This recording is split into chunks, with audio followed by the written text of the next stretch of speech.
Hello guys and welcome to house the code. इस video में मैं तुम लोग को जावा के कोड और कोटलिन के कोड का डिफरेंस बताऊंगा।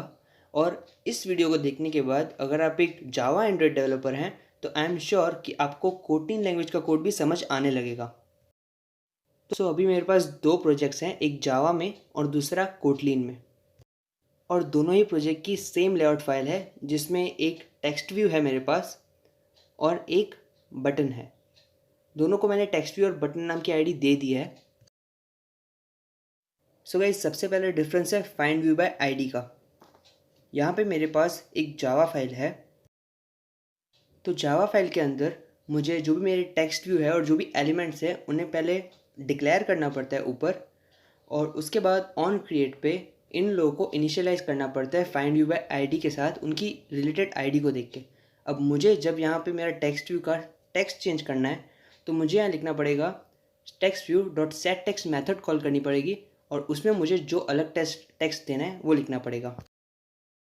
और ये सेम चीज़ अगर मुझे कोटलिन में करनी पड़ी तो मुझे बस लिखना पड़ेगा टेक्स्ट व्यू, जो कि मेरी टेक्स्ट व्यू की आईडी है, दैट्स इट, वही लिखना पड़ेगा, डॉट टेक्स्ट जो कि उसकी प्रॉपर्टी मुझे चेंज करनी है, इक्वल्स उसकी value, for example hello world, and that's it. और कुछ नहीं लिखना मुझे, ना ही कुछ इनिशियलाइज करना है और ना ही उसकी कोई आईडी फाइंड करनी है। तो आप ये डिफरेंस देख सकते हैं कि उसमें मुझे कितने कोड लिखने पड़े और इसमें मुझे कितने कोड लिखने पड़े। And guys, this is the fact कि हमें जावा में जितना कोड लिखते हैं वही चीज़ करने के लिए हमें कोटलिन में 40% लेस कोड लिखना पड़ता है। तो अब हम लोग जाते हैं हमारे पॉइंट नंबर 2 पे, जो कि है सेट ऑन क्लिक लिस्नर।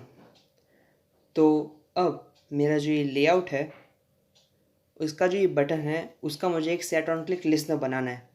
तो पहले मैं जावा में लिख देता हूँ button dot set on click listener new view dot on click listener लिखूँगा, तो एक मेथड ओवरराइड खुद ब खुद हो जाएगी on click.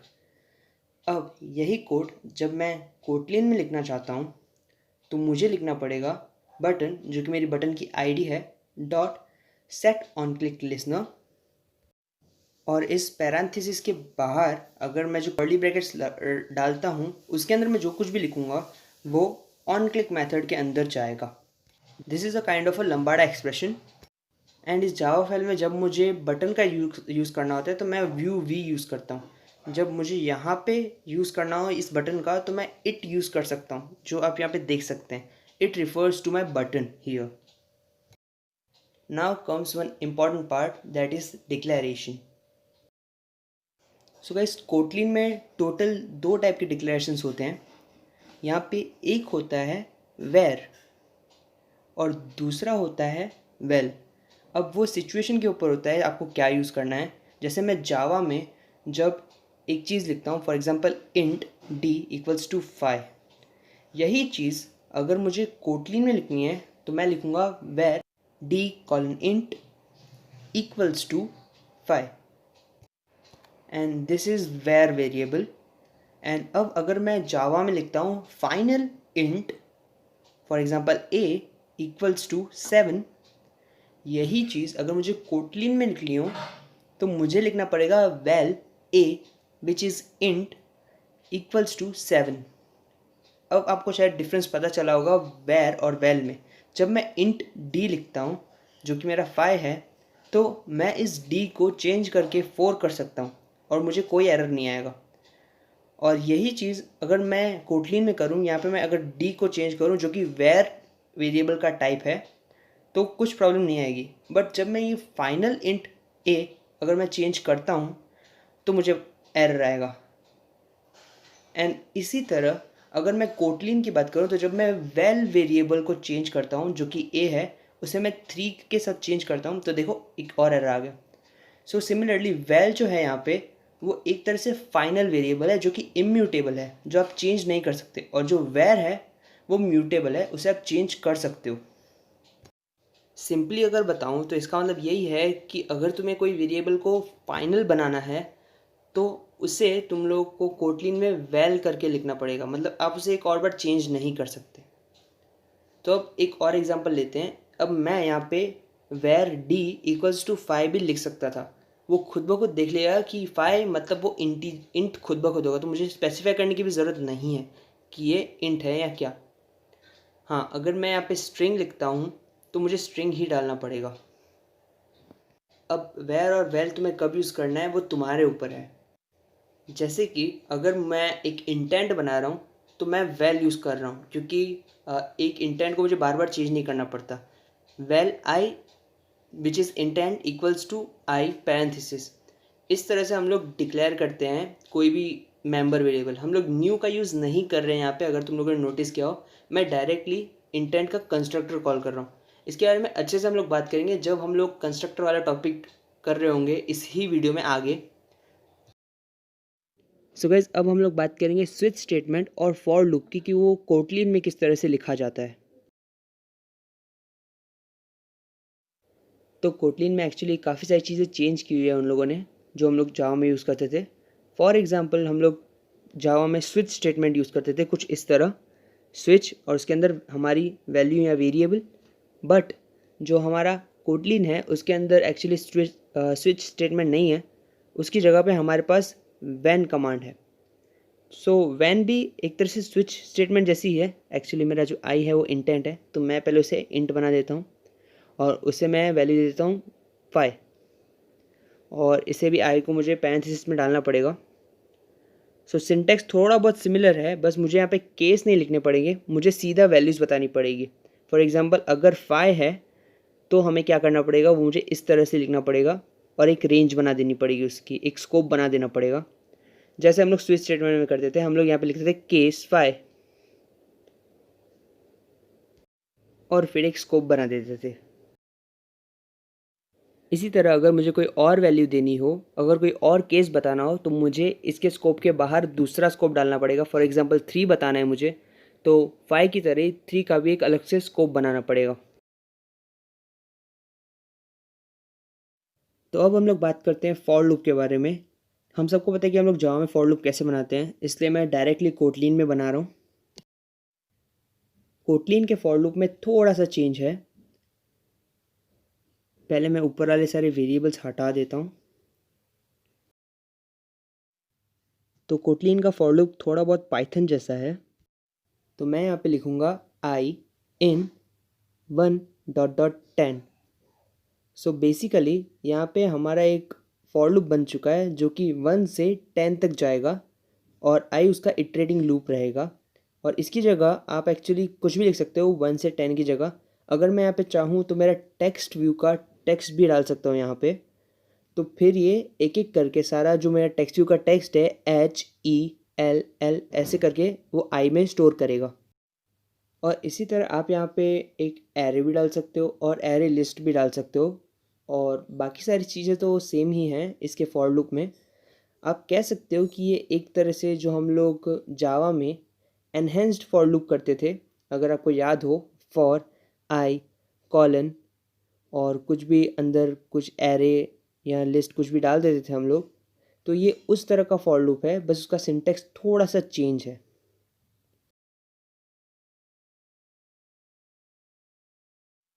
Next topic is type casting. So Java में हम लोग जब डिक्लेरेशन करते थे, मोस्टली जब हम लोग फाइंड व्यू बाय आईडी करते थे, तो उसके पहले हम लोग टाइप कास्टिंग डालते थे वहाँ पे। तो जैसे कि टेक्स्ट व्यू है वो एक और बार हम लोग कहते थे। तो यही चीज़ अगर हमें कोटलिन में करनी हो तो दो तरीके हैं। एक, बहुत सारे वेरिएबल्स का पहले से ही एक मेथड है, जैसे कि टू स्ट्रिंग मेथड हो गई।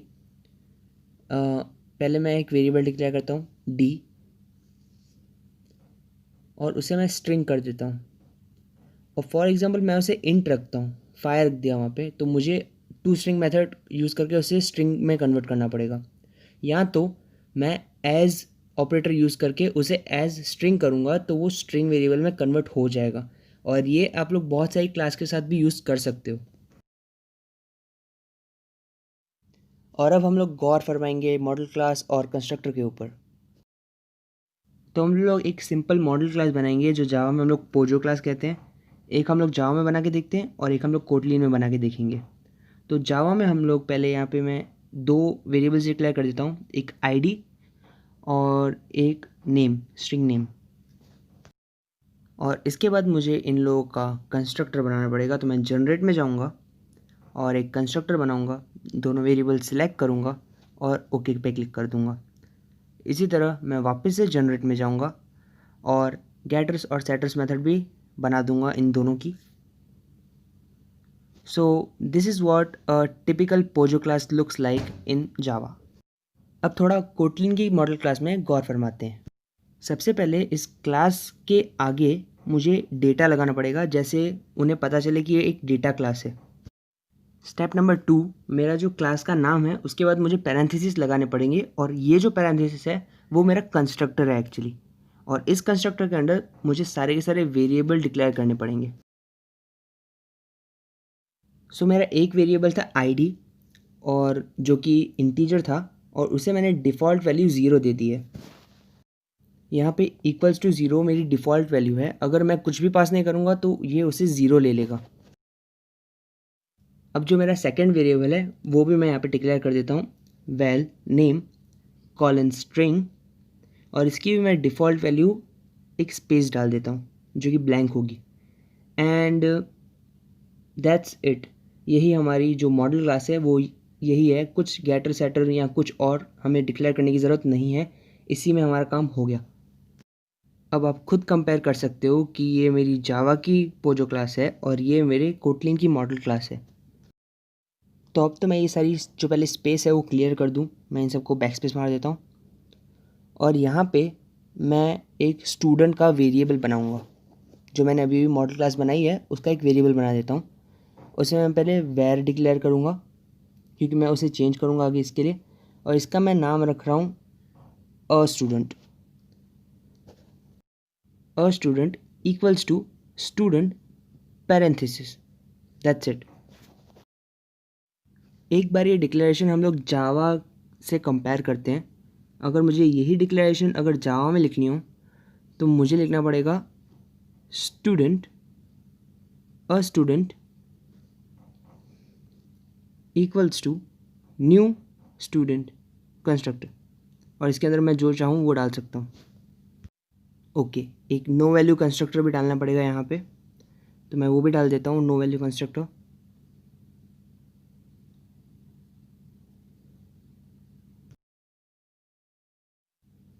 और अब मुझे कोई भी वैल्यू चेंज करनी है स्टूडेंट की, तो मैं उसका कोई भी एक गेटर या सेटर मेथड यूज़ कर सकता हूँ। जैसे कि अगर मुझे आईडी सेट करनी है तो मुझे यहाँ पे सेट आईडी, और इसके अंदर कोई भी वैल्यू डालनी पड़ेगी। और यही चीज़ मुझे अगर कोटलिन में करनी है तो मुझे सीधे सीधे a student dot i d equals to जो मुझे वैल्यू डालनी है वो वैल्यू इसके अंदर डाल देनी है, और कुछ नहीं करना। अब बात करते हैं स्टैटिक कीवर्ड की और वन इंस्टेंस क्लास की। तो कई बार ऐसी सिचुएशन आ जाती है कि हमें एक ऐसी क्लास बनानी हो जिसका हम लोग सिर्फ एक ही ऑब्जेक्ट बना पाएँ, जिसे हम लोग वन इंस्टेंस क्लास कहते हैं। और हमने बहुत बार एक वेरिएबल बैग नाम की एक क्लास बनाई होगी। इस क्लास में हम लोग फाइनल वेरिएबल्स डालते हैं जो कि स्टैटिक होते हैं, और हम लोग उसे बहुत सारी क्लासेस के अंदर यूज़ करते हैं। तो हम लोग देख लेते हैं हम लोग इसे कोटलिन में कैसे करेंगे। तो पहले मैं जावा में अब तुम लोगों को दिखा देता हूँ। मैंने एक डबल फाइनल और स्टैटिक वेरिएबल बनाया है जो कि पाई है, और इसे मैं यूज़ कर सकता हूँ मेरे कोई भी क्लास के अंदर। और ऐसी ही कोई क्लास हमें कोटलिन में बनानी हो तो हम लोग उसे ऑब्जेक्ट वेरिएबल बैग कहेंगे। ये ऑब्जेक्ट वेरिएबल का सिर्फ एक ही इंस्टेंस बन सकता है। हम लोग बहुत सारे ऑब्जेक्ट नहीं बना सकते इसके, और बस इसके अंदर मुझे कांस्टेंट वैल मतलब जो कि फाइनल है पाई डिक्लेयर करना पड़ेगा, और इस तरह हमारी एक ऑब्जेक्ट बन जाएगा। और इस ऑब्जेक्ट को तुम लोग बहुत सारी क्लास के अंदर यूज़ कर सकते हो। एक और बात, जो कोटलिन है उसमें स्टैटिक कीवर्ड नहीं है, सो हम लोग कोई ऐसा वेरिएबल नहीं बना सकते जो कि स्टैटिक हो। पर अगर ये जो ऑब्जेक्ट है वो ऑब्जेक्ट हम लोग कोई भी क्लास के अंदर यूज़ कर सकते हैं। जैसे जो यहाँ पे मैंने एक्टिविटी बनाई है, इस एक्टिविटी के अंदर भी अगर मुझे इस ऑब्जेक्ट को यूज़ करना है तो मैं सिंपली पहले एक वेरिएबल बना दूंगा। सो वेल पाई इक्वल्स, मैं ऑब्जेक्ट को कॉल कर सकता हूँ मेरे वेरिएबल बैग, डॉट पाई, और इस तरह मैं इसे यूज़ कर सकता हूँ। तो आप ये देख सकते हैं कि वेरिएबल बैग का सिर्फ एक ही ऑब्जेक्ट है जो मैं यूज़ कर रहा हूँ, जो कि एक तरह का स्टैटिक की तरह काम कर रहे हैं यहाँ पे। अब अगर मैं इस वेरिएबल बैग का एक नया ऑब्जेक्ट बनाने की कोशिश भी करूँगा तो वो नहीं बनेगा। आप देख सकते हैं यहाँ पे एरर आ रहा है। सो ये था ऑब्जेक्ट। सो ऑब्जेक्ट कुछ इस तरह दिखता है। ऑब्जेक्ट एक तरह से एक्सटर्नल होता है, और इसी तरह होते हैं कंपेनियन ऑब्जेक्ट्स। कंपेनियन ऑब्जेक्ट्स और ऑब्जेक्ट में एक डिफरेंस ये है कि कंपेनियन ऑब्जेक्ट्स क्लास के अंदर बनते हैं। आप देख सकते हैं वेलकम एक्टिविटी नाम की एक क्लास है जिसके अंदर मैं कंपेनियन ऑब्जेक्ट यूज़ कर रहा हूँ, और इसके अंदर मैं कॉन्स्ट वेल और आई या तो कोई भी वेरिएबल मैं यहाँ पे डाल देता हूँ, फॉर एग्जांपल 6। तो मैं यहाँ पे डायरेक्टली उस क्लास के अंदर उस कंपेनियन बैग के अंदर जो कांस्टेंट वेरिएबल्स है वो यूज़ कर सकता हूँ। For example val a equals to आई।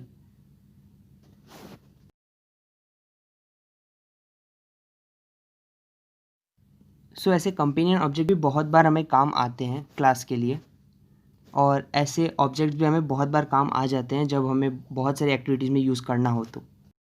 अब आते हैं सुकून भरे टॉपिक पे, जो कि है नल चेक ऑपरेटर। जैसा हम लोग जानते हैं कि जावा के अंदर हम लोग बहुत बार नल पॉइंटर एक्सेप्शन से पक चुके हैं। जैसे यहाँ पे टेक्स्ट व्यू है, उसे मैंने कुछ इनिशियलाइज़ नहीं किया है तो वो हाल फिलहाल नल है।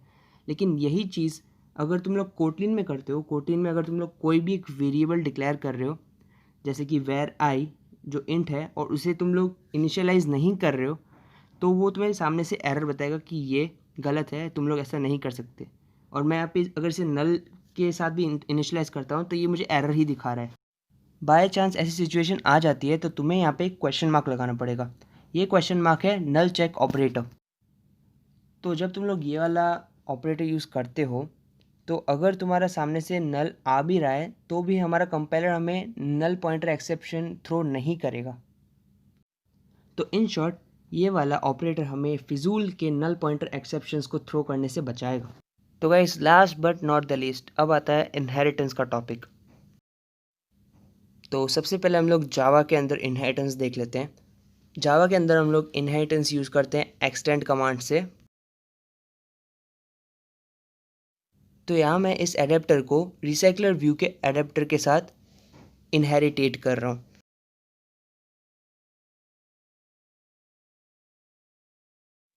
And this is how it looks a typical inheritance in Java. और अब बात करेंगे कोटलिन की। कोटलिन में इनहेरिटेंस करने के लिए हम लोग कॉलन का यूज़ करते हैं। हमारी क्लास के नाम के बाद हम लोग कॉलन डालते हैं, और उसके बाद हम लोग जिससे हम लोग उसे इनहेरिट कर रहे होते हैं उसे हम लोग कॉल करते हैं। तो हम लोग यहाँ पे recycler view dot adapter use कर रहे हैं, तो अडेप्टर लिख लेता हूँ। और एक सिंपल सा एक और एग्जांपल देखना है तो आप ये देख सकते हो, जो मेरी वेलकम एक्टिविटी है वो भी ऐप कॉम्पैक्ट एक्टिविटी को एक्सटेंड करती है। जैसे कि हम लोग हमारी जावा के अंदर वो ऐप कॉम्पैक्ट एक्टिविटी को एक्सटेंड करती है, उसी तरह से वो हमारे कोटलिन में कुछ इस तरह से उसे एक्सटेंड करती है। इवन जावा में हम लोग बहुत सारी मेथड्स को ओवरराइड करते हैं @override डाल के, वो हम लोग कोटलिन में ओवरराइड कमांड हमारे फंक्शन के आगे डाल के लिख देते हैं। सो गाइज ये थे जावा और कोटलिन के बीच के कुछ डिफरेंसेस। आई नो कि ये सारे के सारे डिफरेंसेस नहीं हैं, बट एटलीस्ट अभी तुम लोग अगर कोई भी कोटलिन का कोड देखोगे तो एटलीस्ट तुम लोग रीड कर पाओगे उसको। और अगर तुम लोग कोटलिन में कोड करना चाहते हो तो ऊपर आई बटन में तुम लोग को एक स्टॉपवॉच का ट्यूटोरियल मिलेगा, जो कि एब्सोल्यूट बिगनर्स के लिए और कोटलिन के अंदर है। तो तुम लोग चाहो तो ऊपर उसे देख सकते हो। और अगर तुमने ये वीडियो अच्छे से देखा है तो तुम्हें वो वाला ट्यूटोरियल भी आराम से समझ में आ जाएगा।